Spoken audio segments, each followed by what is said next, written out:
Hi, my name is Patrick Hennessy. The story I'm going to be telling today is Lion's Enchantment. Have you ever heard this story before, Zach? No, I have not. Alright, good. Be a good story then. Okay, so there's this girl. She was really poor. She didn't have any money or anything to her name, so she wanted to get a job. So one day she came upon this farmer and he told her that she could watch his cows. So she was watching her cows, and all of a sudden she heard this really loud roar from this lion, just like roar, but it had a really human tone to it. She thought.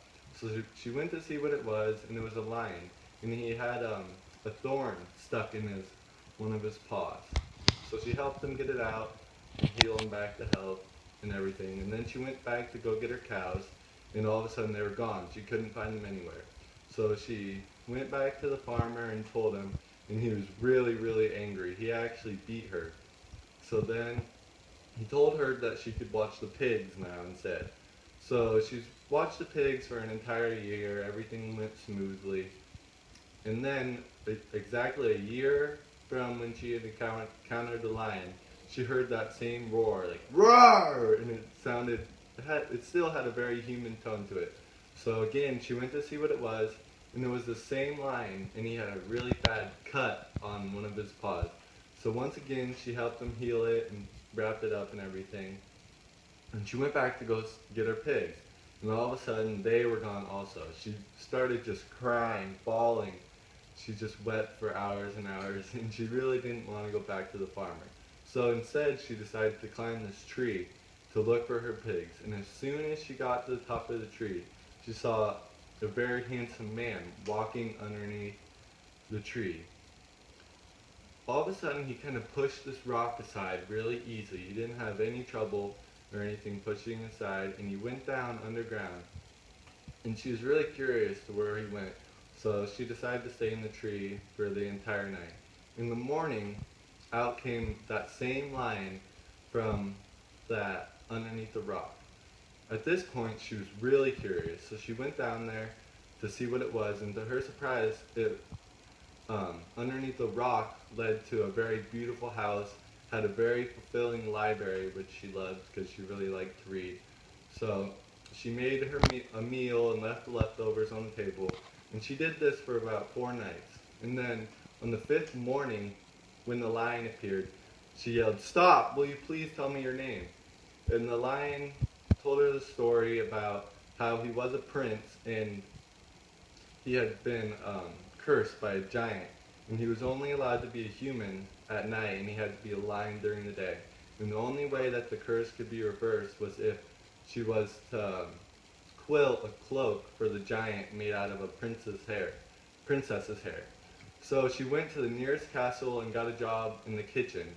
Eventually, everybody found out how kind of tidy and neat she was, so she worked her way up to being able to actually comb the princess's hair. And her hair was very gold and really beautiful. So she begged and begged and begged the princess for a lock of hair. And eventually she got the lock and quilted a cloak for the giant. As she was going to give the cloak to the giant, the lion warned her to make sure to yell and tell the giant that she was bringing a cloak for him or else he would attack her and kill her. So she was walking to the giant and she made sure to yell that she was bringing the cloak for the giant.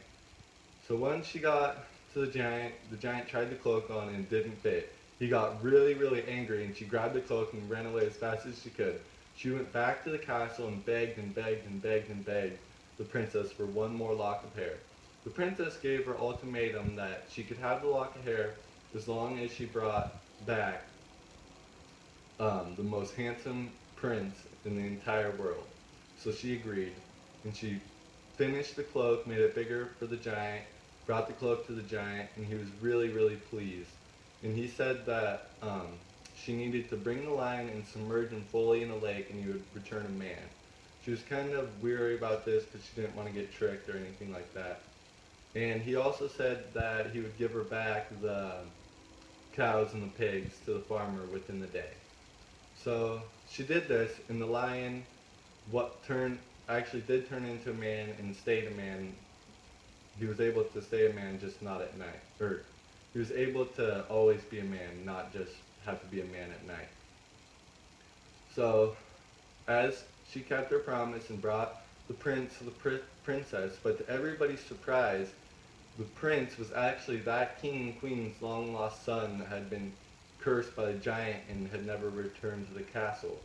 So the princess lifted the ultimatum, and that lady and the prince were able to get married, and they ruled the land forever. And then she ended up not just being a poor woman; she had a lot of assets and things like that.